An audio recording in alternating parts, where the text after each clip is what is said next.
नमस्कार, एवन उत्तराखंड देख रहे हैं आप सभी और आपके साथ हूं मैं जयती मिश्रा। बुलेटिन की शुरुआत करेंगे इस वक्त की सुर्खियों के साथ।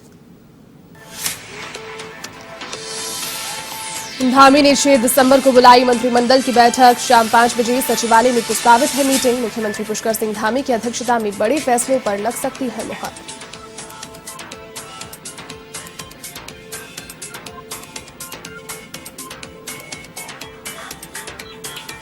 मुख्यमंत्री धामी का रुद्रपुर दौरा। सरस मेले 2021 का किया शुभारंभ तो कोटद्वार में कई विकास कार्यों का किया लोकार्पण। वहीं जसवंत सिंह राशि स्टेडियम के विस्तीकरण का भी किया शिलान्यास।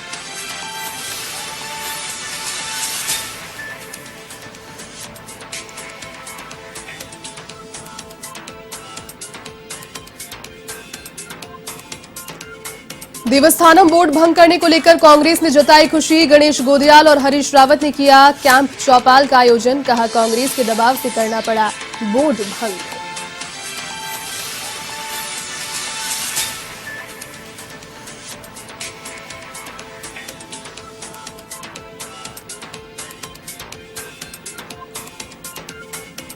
रुड़की की देवभूमि इंडस्ट्रियल कैंटारो कंपनी में इनकम टैक्स की कार्रवाई। दिल्ली से आई टीम ने की छापेमारी। कर्मचारियों के मोबाइल जब्त कर खंगाले दस्तावेज।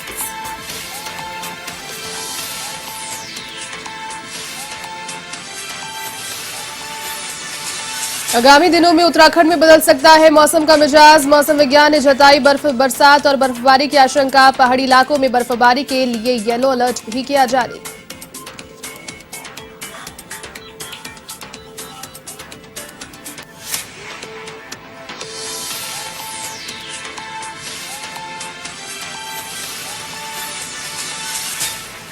चलिए अब खबरें विस्तार से। खबर देहरादून से, जहां 6 दिसंबर को धामी मंत्रिमंडल की बैठक होगी। शाम 5 बजे सचिवालय में ये मीटिंग प्रस्तावित है। मुख्यमंत्री पुष्कर सिंह धामी की अध्यक्षता में ये बैठक आयोजित की जाएगी।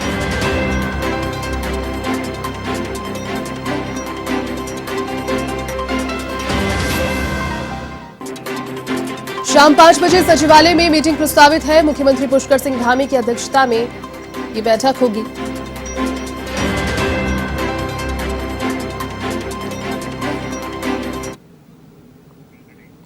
सूबे के मुख्यमंत्री पुष्कर सिंह धामी 1 दिवसीय दौरे पर रुद्रपुर पहुंचे, जहां उनका सबसे पहले पंतनगर एयरपोर्ट पर स्वागत किया और गार्ड ऑफ ऑनर जवानों की ओर से दिया गया। इस दौरान धामी ने गांधी पार्क मैदान में आयोजित सरस मेले 2021 का शुभारंभ किया। साथ ही पंतनगर में रॉक्यूटी इंडिया के प्लांट के उद्घाटन और समारोह में शिरकत करने का कार्यक्रम उनका है।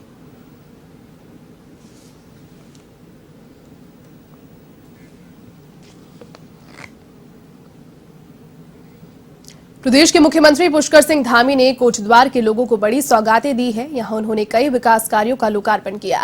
राजकीय चिकित्सालय पौड़ी में 328 लाख रुपए की लागत से ट्रोजिट हॉस्टल का भवन और 2,908 लाख रुपए की लागत से पंपिंग पेयजल योजना का लोकार्पण किया।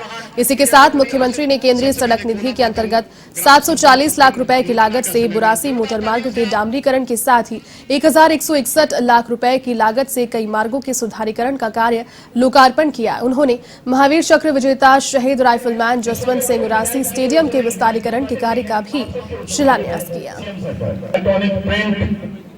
सोशल मीडिया जितने लोग आज यहाँ पे कवरेज कर रहे हैं, बहुत स्वागत गणपति गजानन जी की। अभी चुनाव की नहीं, अभी तो हम विकास की बात कर रहे हैं और हमारा लक्ष्य है कि उत्तराखंड के कोने कोने तक विकास पहुंचे। जो हमारे देश के यशस्वी प्रधानमंत्री नरेंद्र मोदी जी ने जो विकास योजनाओं को प्रारंभ किया है, उनको हम सब धरातल पर उतराएं। उत्तराखंड सरकार की जो हमारी योजनाएं शुरू हुई हैं, उन सभी योजनाओं के जिनके शिलान्यास हुए हैं उनके लोकार्पण हों। जिनके हमने अभी शासनादेश किए हैं वो सारे के सारे शिलान्यास हो जाएं। हम इसी काम में लगे हैं। यहाँ पर अभी हमने आज एक तो जिन लोगों ने मीटर लगाए हैं उनको 20,000 लीटर पानी जो है फ्री दिया जाएगा, इसकी मैंने घोषणा की है। और साथ में इस पौड़ी जो हमारा ये प्रसिद्ध सांस्कृतिक नगरी है, इसको आगे हेली सेवा से जोड़ा जाएगा। इसके विकास के लिए जो भी जरूरी काम होंगे वो सब किए। प्रधानमंत्री नरेंद्र मोदी के 4 दिसंबर को प्रस्तावित देहरादून दौरे को लेकर पुलिस ने तैयारियां तेज कर दी है। पुलिस महानिदेशक अशोक कुमार ने पुलिस मुख्यालय में आला अधिकारियों के साथ बैठक कर दिशा निर्देश दिए। अशोक कुमार ने सुरक्षा प्रबंधों, यातायात व पार्किंग व्यवस्था की समीक्षा की और सभी को सजग व सतर्क रहकर अपना कर्तव्य निर्वहन करने के निर्देश दिए।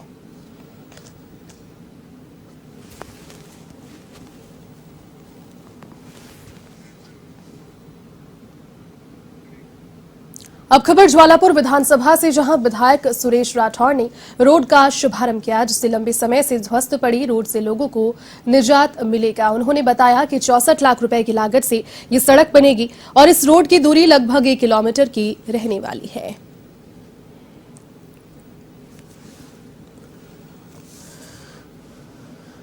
63 लाख से अधिक रुपए की लागत से ये सड़क बनेगी। 1 किलोमीटर से थोड़ा सा हिस्सा कम है, लगभग 1 किलोमीटर के करीब है।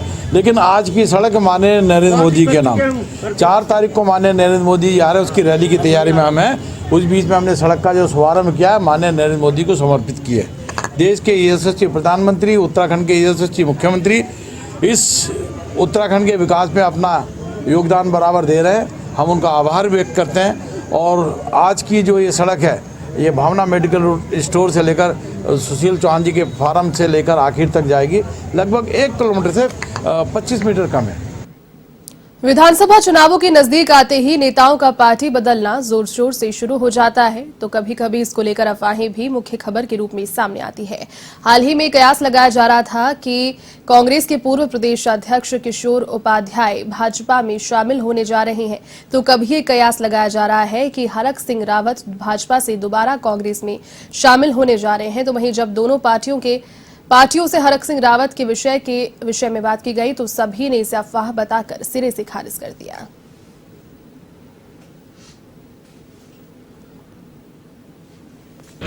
मैं नहीं समझता हूं कि ये कहां से ये बातें चल रही हैं। ये सोशल मीडिया पे मैंने भी देखा, लेकिन मेरी जानकारी में इसके स्रोत पता नहीं है कि कहां से बात उठी है। जहां तक कांग्रेस पार्टी का पक्ष की बात है, तो इस प्रकार की कोई बात अभी तक नहीं हुई है। अगर आगे इस प्रकार की कोई बात होती है तो आपको अवगत करा दिया जाएगा। अभी तक कुछ ऐसी बात नहीं। ऐसा कुछ नहीं है, और ये सब मीडिया की उपज है। और हरक सिंह जी का खुद का बयान आज भी आया है, और हमेशा वो बोलते रहे हैं कि वो कहीं जाने वाले नहीं है और भारतीय जनता पार्टी के सच्चे सिपाही हैं और भारतीय जनता पार्टी के लिए वो कार्य कर रहे हैं और अपने क्षेत्र में कोटद्वार में पूरी तरह से जुटे हुए हैं। चलिए फिलहाल आपको सीधा लिए चलते हैं उत्तर प्रदेश के सहारनपुर में, जहां फिलहाल गृह मंत्री अमित शाह कार्यक्रम में मौजूद हैं। क्या कुछ कह रहे हैं आपको सुनाते हैं। युवाओं के लिए न केवल पढ़ाई लिखाई की व्यवस्था होगी, अपने घर के साथ ही उनको उच्च शिक्षा प्राप्त हो जाएगी। मित्रों, आज जब मैं यहां आया हूं, मैं कहना चाहता हूं कि 2017 में यही सहारनपुर में मैं आया था। सभा थी, सभा के बाद बहुत सारे लोग मुझे मिले थे और उस वक्त कहते थे कि साहब, उत्तर प्रदेश के अंदर हम तो परिवर्तन कर देंगे, मगर परिवर्तन के साथ हमारा जो पलायन हो रहा है वो क्या कम होगा। मैंने उनको कहा था कि आप एक बार भारतीय जनता पार्टी की सरकार बना दीजिए, आपको पलायन करने वाले उत्तर प्रदेश से पलायन कर दे जाएंगे।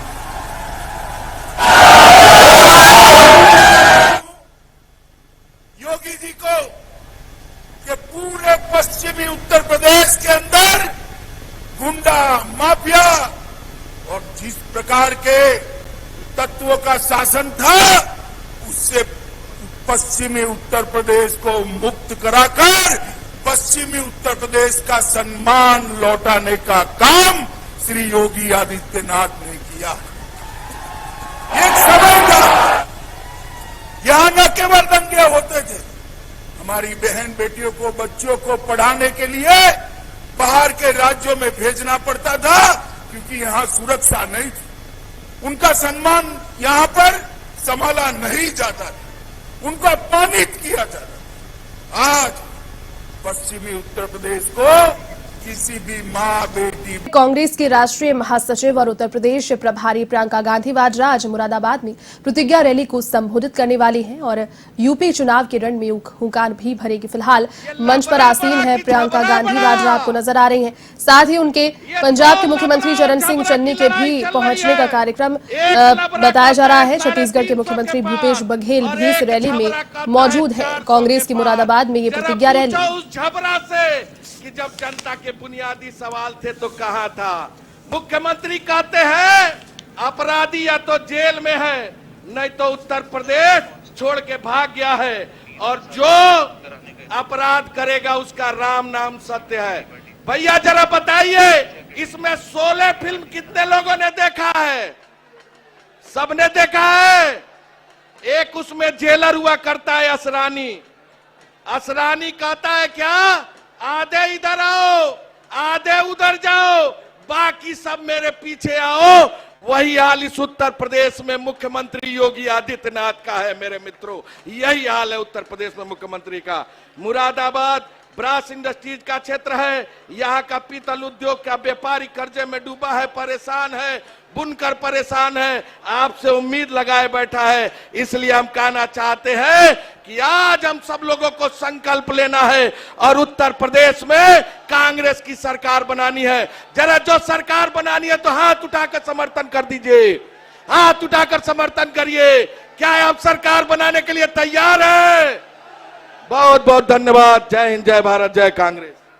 मैं अब पिछड़ों की आवाज छत्तीसगढ़ के मुख्यमंत्री आदरणीय भूपेश बघेल जी से आह्वान करूंगा, आप पधारें और अपनी ओजस्वी वाणी से उत्तर प्रदेश की जनता को प्रियंका जी के साथ चलने का आह्वान करें। बघेल साहब। मौसम तो ठंडा है, लेकिन यहाँ के लोगों को उत्साह में कोई कमी नहीं है। सब लोग मेरे साथ नारा लगाएंगे, तैयार हैं? सोनिया गांधी, कांग्रेस पार्टी, राहुल गांधी। अब दोनों हाथ उठा के ताली बजा कर आप नारा लगाइएगा। प्रियंका गांधी जिंदाबाद, प्रियंका गांधी जिंदाबाद, प्रियंका गांधी जिंदाबाद। मंच में उपस्थित आदरणीय प्रियंका गांधी जी। तो वहीं उत्तराखंड में विधानसभा सत्र को लेकर नेता प्रतिपक्ष प्रीतम सिंह ने कहा कि निर्णय सरकार को लेना है कि वो सत्र आयोजन कहां करती है। साथ ही प्रीतम सिंह ने प्रधानमंत्री मोदी के देहरादून रैली को लेकर भी सरकार को कटघरे में खड़ा किया और कहा कि कुंभ की तरह इस रैली से भी राज्य के कोरोना खेलने की संभावना है। साथ ही विधानसभा सत्र में कांग्रेस सरकार को किन किन मुद्दों पर घेरेगी, इन सभी बातों को लेकर हमारे संवाददाता शैलेंद्र पांडे ने नेता प्रतिपक्ष प्रीतम से की खास बातचीत।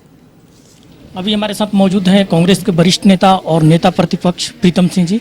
हम इनसे जानने की कोशिश करते हैं, जो सत्र को लेकर के चल रहा था कि गैरसैंण में होगा, उसके बाद सरकार ने डिसीजन लिया कि राजधानी देहरादून में होगा। आपकी क्या राय थी? एक राय ये भी आया कि नेता प्रतिपक्ष से भी बात करके और निर्णय लिया गया है कि जो सत्र होगा वो देहरादून में होगा। देखिए, सरकार का ये कहना कि पहले जो है सत्र जो है गैरसैंण में और बाद में यहाँ पे, सरकार ने तिथि तय नहीं की थी। समाचार पत्रों के माध्यम से जानकारी मिली कि 28, 29 और 30 में सत्र होने जा रहा। फिर 7 और 8 की बात हुई, अब 9 और 10 की बात हो रही है। ये सरकार पर निर्भर करता है कि सरकार सत्र कहाँ करना चाहती है। आप मान लीजिए विपक्ष ने कोई बात कही है तो क्या सरकार उसको मानती है, स्वीकार करती है? तो देवास्थानम बोर्ड का जब गठन हुआ, हमने तो उस समय भी विरोध किया, तो मान लेती। तो सरकार जहां मर्जी चाहे वहां कराए। प्रधानमंत्री की रैली होने वाली है, कोरोना के लिए सरकार एक तरफ हाई लेवल मीटिंग करती है, दूसरी तरफ सरकार का ये है कि एक रिकॉर्ड तोड़ ऐतिहासिक रैली करने जा रही है। इसको किस रूप में देखती है कांग्रेस? देखिए, मैं बड़ा स्पष्ट करना चाहता हूँ, क्या सरकार कोरोना की महामारी से लड़ने के लिए इस प्रदेश के अंदर कोई गाइडलाइन बनाना चाहती है?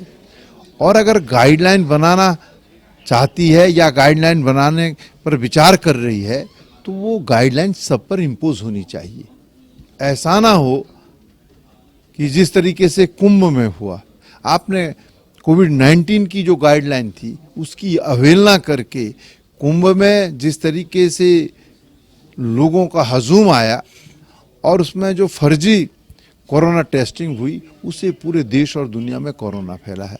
अब आप यहाँ कह रहे हैं कि हम प्रधानमंत्री जी की जो है 1 लाख की जो है जनसभा करेंगे, तो भाई देख लीजिए, सरकार को निर्णय लेना है। ऐसा ना हो कि कोरोना जो है एक बम की तरह जो है विस्फोट करे यहाँ पर। ये सरकार को निर्णय लेना चाहिए।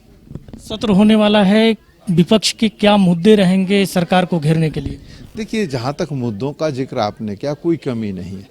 हमारे तर्कश में इतने तीर हैं कि सत्ता पक्ष के लोग उसको झेल नहीं पाएंगे, क्योंकि सत्र की अवधि मात्र 2 दिन की है और 2 दिन में हमें मालूम है कि कार्य स्थगन के माध्यम से हम कितने मुद्दे उठा सकते हैं। हमारे कांग्रेस विधानमंडल दल की बैठक होगी, उसमें हम निर्णय लेंगे कि कितने ज़्यादा से ज़्यादा विषयों को हम समायोजित कर सकते हैं। जितना ज़्यादा से ज़्यादा विषयों को हम समायोजित कर पाएंगे, उन विषयों को उठाने का काम करें। तो अभी हमारे साथ मौजूद थे नेता प्रतिपक्ष प्रीतम सिंह जी, जिनका साफ कहना था कि ये सरकार को निर्णय लेना है कि वो सत्र का आयोजन गैरसैंण में करती है या देहरादून में। कैमरामैन आजाद सिंह के साथ मैं शैलेंद्र पांडे, A1 टीवी, देहरादून। अल्मोड़ा जिले के विकासखंड सल्ट में भाजपा नेता डॉक्टर यशपाल रावत ने रोड शो किया। घर घर भाजपा, हर घर भाजपा अभियान के तहत ये कार्यक्रम हुआ। उन्होंने सल्ट विधानसभा से अपनी दावेदारी पेश की। कार्यकर्ताओं ने ग्राम पंचायत औलैत, भ्याडी, मुदड़ा, कौतिड़ा गांव में जाकर केंद्र और राज्य सरकारों की योजनाओं की जानकारी दी। यशपाल रावत ने कहा कि सरकार ने किसान सम्मान निधि व ग्रामीण के लिए कई योजनाएं दी है। ग्रामीण सरकार की योजनाओं से बेहद खुश हैं। विकास कार्यों के लिए बूथ स्तर पार्टी पर मजबूती से 2022 में भाजपा दोबारा सत्ता में लौटेगी।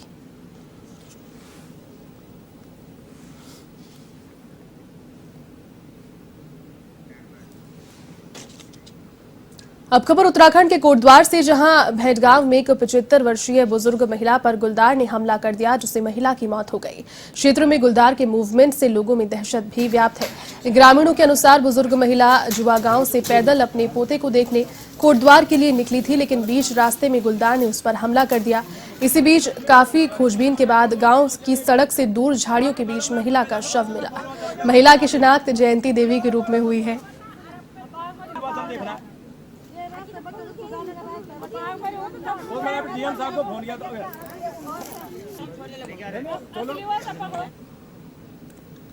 निश्चय दुखदायी घटना है और इस तरह की घटना शायद पूर्व में भी यहाँ पे होती रही हैं। इसमें वन विभाग और जो वन विभाग द्वारा जो भी अनुतोष होता है उसके संबंध में डीएम साहब द्वारा डीएफओ को जो है ये निर्देशित किया जा चुका है कि ये तत्काल जो भी कार्रवाई होगी इनकी तरफ से ये करेंगे वन विभाग की तरफ से। हमारे यहाँ के क्या बोलते हैं, गाँव के लोग मतलब स्कूल जाते हैं पढ़ने के लिए, बच्चे दूध वाले भी आते हैं। हमारे ग्राम सभा में मतलब एक बार नहीं 4 बार केस हो गया। यहाँ पे इस गांव में क्या बोलते हैं, तो पिंजरा लगाओ, पिंजरा नहीं लगेगा तो यहाँ पे हम भूख हड़ताल में बैठ जाएंगे। हम यहाँ पे आते हैं, चले जाते हैं, बोलते हैं कि हम लगाएंगे, हम ये बात है ना, बाद में क्या बोलते फिर आगे भी चले जाते। कुछ सुनवाई नहीं हो रही, बिल्कुल भी नहीं है। झाड़ी इतनी हो गई है कि हम तो कहते हैं कि झाड़ी कटवाओ भैया, जंगला तोड़ो, झाड़ी कटवाओ। झाड़ी कटेगी तब पता चलेगा भाई बाघ है कि क्या है। तहसील कोटद्वार के क्षेत्रांतर्गत ब्लॉक दुगड्डा के भेड़गांव की एक महिला सुबह अपने पोते से मिलने के लिए कोटद्वार आ रही थी। तभी उसको रास्ते में एक बाघ ने निवाला बनाया है, जिसका हमने संज्ञान लिया। तुरंत हमने वहां पर संबंधित विभाग वन विभाग को निर्देशित किया तथा इसके साथ साथ में जो राजस्व उप निरीक्षक है उनको भी हमने भेज दिया है। जल्दी ही उनको पोस्टमार्टम के लिए कोटद्वार उसमें लेके आया जाएगा और बाकी की कार्रवाई हम करेंगे। उत्तराखंड में मौसम विभाग से मिली जानकारी के अनुसार मौसम करवट बदल सकता है। प्रदेश में शीतलहर चलनी शुरू हो सकती है। इसी को लेकर मौसम विभाग ने ऊंचाई वाले इलाकों में बरसात और बर्फबारी के आसार और मैदानी जिलों में कोहरा और बारिश की संभावना जाहिर की। मौसम विज्ञान विभाग के द्वारा ऊंचे पहाड़ी इलाकों में बर्फबारी के लिए येलो अलर्ट भी जारी किया गया। नमस्कार, मैं विक्रम सिंह, निदेशक मौसम केंद्र देहरादून से। उत्तराखंड के लिए मौसम की बात करें और देख रहे हैं कि जो है प्रदेश में जो बदली है वो छाई हुई है, बादल छाए हुए हैं और आज जो एक्टिविटी है बहुत कम एक्टिविटी हालांकि है, लेकिन जो अंदर के डिस्ट्रिक्ट्स हैं उत्तरकाशी, चमोली, पिथौरागढ़, बागेश्वर और रुद्रप्रयाग जो डिस्ट्रिक्ट है, तो इनमें आप देखेंगे कि जो है बहुत हल्की से हल्की बारिश और बर्फबारी आज जो है कुछ जगहों में उनमें देखने को मिलेगी, खासकर हायर रीचेज में। और जब आप कल देखेंगे तो कल जो एक्टिविटी थोड़ी सी बढ़ेगी, जिसमें कि मैं कहूँगा कि जैसे आपके चमोली, पिथौरागढ़ और बागेश्वर जो डिस्ट्रिक्ट है, तो इनमें हल्की मध्यम तक की बारिश और बर्फबारी जो है वो कल आपको देखने को मिलेगी अनेक जगहों तक में। और जो बाकी जो डिस्ट्रिक्ट है हमारे हिल्स के, तो उसमें भी कुछ जगहों में हल्की बहुत हल्की जो बारिश बर्फबारी है वो देखने को मिलेगी। प्लेन्स की जहाँ तक बात है, जिसमें कि हरिद्वार है, उधम सिंह नगर है, या एडजॉइनिंग जो डिस्ट्रिक्ट्स है, प्लेन एरिया जो उनके हैं, तो उनमें तो जो एक्टिविटी है उसकी संभावना बहुत कम है। इक्का दुक्का जगह पे आप कह सकते हैं कि बहुत हल्की या trace type of rainfall activity कहीं कहीं पर वो देखने को कल वो मिल सकती है। चलिए, इस बुलेटिन में फिलहाल के लिए बस इतना ही। देश और दुनिया की तमाम बड़ी खबरों को देखने के लिए आप देखते रहिए A1 TV। नमस्कार।